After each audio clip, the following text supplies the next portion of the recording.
Bugün sizlere tam mevsimindeyken 3 farklı yöntemle yaprak nasıl muhafaza edilir?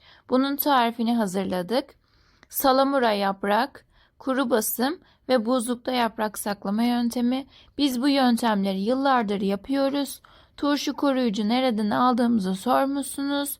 En garanti hangisi, en lezzetli hangisi söyleyeceğim. Tüm püf noktalarını anlatmak istiyorum. Çünkü herkes emek ve malzeme harcıyor. Öncelikle ilk yöntemimiz salamura yaprak. En lezzetlisi bu yöntem. Kıymalı yaprak sarması yapınca çok lezzetli oluyor. Bu yöntemle buzdolabında yer kaplamıyor. Yaprakları pazardan alır almaz eve gelince tuzlu suda haşlayıp kavanozlara tıka tıka veriyoruz. Üzerine de bir çay kaşığı tuz ekleyip kapaklarını sıkıca kapatıyoruz. 2 geri bir ileri olacak şekilde kavanozlarımız yıkanmış temizde. Sıfır kapak kullanıyoruz. Mutlaka sıfır olmasına özen gösterin. Bu şekilde hiç atmıyor, bozulmuyor, hiç çürümüyor. Güneş görmeyen kilerde saklıyoruz. Kışın afiyetle tüketiriz inşallah. İkinci yöntemimiz yaprakları pazardan alır almaz gelip eve yıkayacağız. Çünkü sıcak suyu görünce tozu üzerine yapışır. O yüzden sıcak suyu görmeden önce bir yıkayalım, tozu gitsin. Tencereye 1 litre su döktük. 1 su bardağı turşuluk iri kaya tuzu, 1 yemek kaşığı limon tuzu ekleyip ocakta büngül büngül kaynatalım. Yaprakları çiğ köfte leğenine koyup üzerine sıcak suyu gezdiriyoruz. Her tarafını eşit bir şekilde döküyoruz. Üzerine bir tepsiyle kapatıp soğumaya bırakıyoruz. Yaprakları süzgece alıp kavanoza basacağımız için suyunu tekrar ısıtıyoruz. Eğer bu kapaklı kavanozlara basmasaydık ısıtmayacaktık. Üçüncü yöntemimiz öyle olacak. Şimdi yaprakları bu şekilde süzüldükten sonra kavanozlara koyduk. Suyunu ısıtıp bir de turşu koruyucu döktük. Karıştırıp üzerlerine suyunu ekleyip kapakları 2 geri bir ileri olacak şekilde kapattık. Bu yöntemimizde suyunu ısıtmayacağız. Yaprakları Aysel Sultanım annem demet yapıyor. Tencereye dizdi. 3 litre su kaynattı. Üzerine 1 su bardağı iri kaya tuzu ve 1 yemek kaşığı limon tuzu ekleyip tuz eriyinceye kadar karıştırıyor. Su kaynar kaynar olacak. Büngül büngül kaynadıktan sonra üzerine turşu koruyucu döküyoruz. Bu şekilde yıllarca esse bile bozulmuyor. Biz bu şekilde yapıyoruz. Siz dilerseniz turşu koruyucu katmayabilirsiniz. Tamamen sizin isteğinize kalmış. Aysel Sultanım sıcak suyu yaprakların üzerine gezdiriyor ve 3-4 saat bu şekilde bekleyecek. Suyun tamamen soğuması gerekiyor. Eğer bizi buraya kadar izlediyseniz videoyu nereden izlediğinizi yorumlara yazarsanız bizler de öğrenmiş oluruz.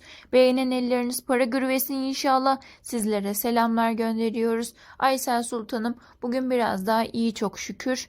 Yaprakların her tarafını ıslattıktan sonra 3-4 saat beklettik. Suyu soğuduktan sonra yaprakları 4'e katlayıp kavanoza dolduralım. Üzerine kendi suyunu dökeceğiz. Güneş görmeyen kilerde saklayalım. Kışın tüketmeden önce haşlama yapmadan direkt sarıyoruz. Bu soruda gelmiş haşlama yapıyor musunuz diye. Hayır haşlama yapmıyoruz, direkt sarıyoruz. İkinci yöntemimiz benim en sevdiğim, en garanti yöntem kuru basım yaprak. 10 yıl geçse bile bozulmaz, susuz, tuzsuz, hiç yıkamadan yaprakları dürüp büküp kavanoza tıkı tıkı veriyoruz. Güneş görmeyen yere koyacağız. Kapakları 2 geri bir ileri kapatacağız her zaman için. Kapaklarımız sıfır olmalı. Bu şekilde hiç atmıyor. Cam kavanoz tercih ettik çünkü daha sağlıklı. Siz plastik de tercih edebilirsiniz. Sizin tercihinize kalmış. Kavanozları bir gün ters bir şekilde bekletiyoruz. Yeşil rengi haki tonuna dönmeli. Ondan kere ikinci günü tekrar düzünü çevirip güneş görmeyen kilere koyuyoruz ve kışın haşlayıp tüketeceğiz. Bunu bir de dürüp büküp yapmadan normal tıkmayı da göstereceğiz az sonra. 3 gün sonra bu şekilde oluyor. Bakın yeşil renginden haki tonuna dönmeli. Eğer dönmezse kapaklarınız düzgün kapanmamış demektir. Hemen müdahale etmelisiniz. Bu yöntemimiz de gene kuru basım yöntemi. Aysel Sultan'ın bu şekilde üzüm olmayan asmanın yaprağını aldı ve demet yapıyoruz. Sap kısımları aynı yöne bakacak şekilde üst üste getiriyoruz. 15-20 adet olacak şekilde. Kavanoza bu sefer dürüp bükmeden normal bir şekilde tıka tıkı veriyoruz. Bu yöntemde pratik oluyor. Hiç boşluk kalmamasına özen gösterelim. Hava almasın. Sıfır kapakları 2 geri bir ileri olacak şekilde kapatıyoruz. Güneş görmeyen kilere kaldıralım. Her defasında söylüyormuş gibi oluyorum ama inanın ki sorular geliyor. O yüzden söylemek istiyorum. Kimsenin hakkına girmek istemeyiz. Herkese emek ve malzeme harcıyor. Videoyu beğenen elleriniz para görüversin inşallah. Kışın da yaprak sarması yapmadan önce Aysel Sultan'ın bu kapakları açıyor.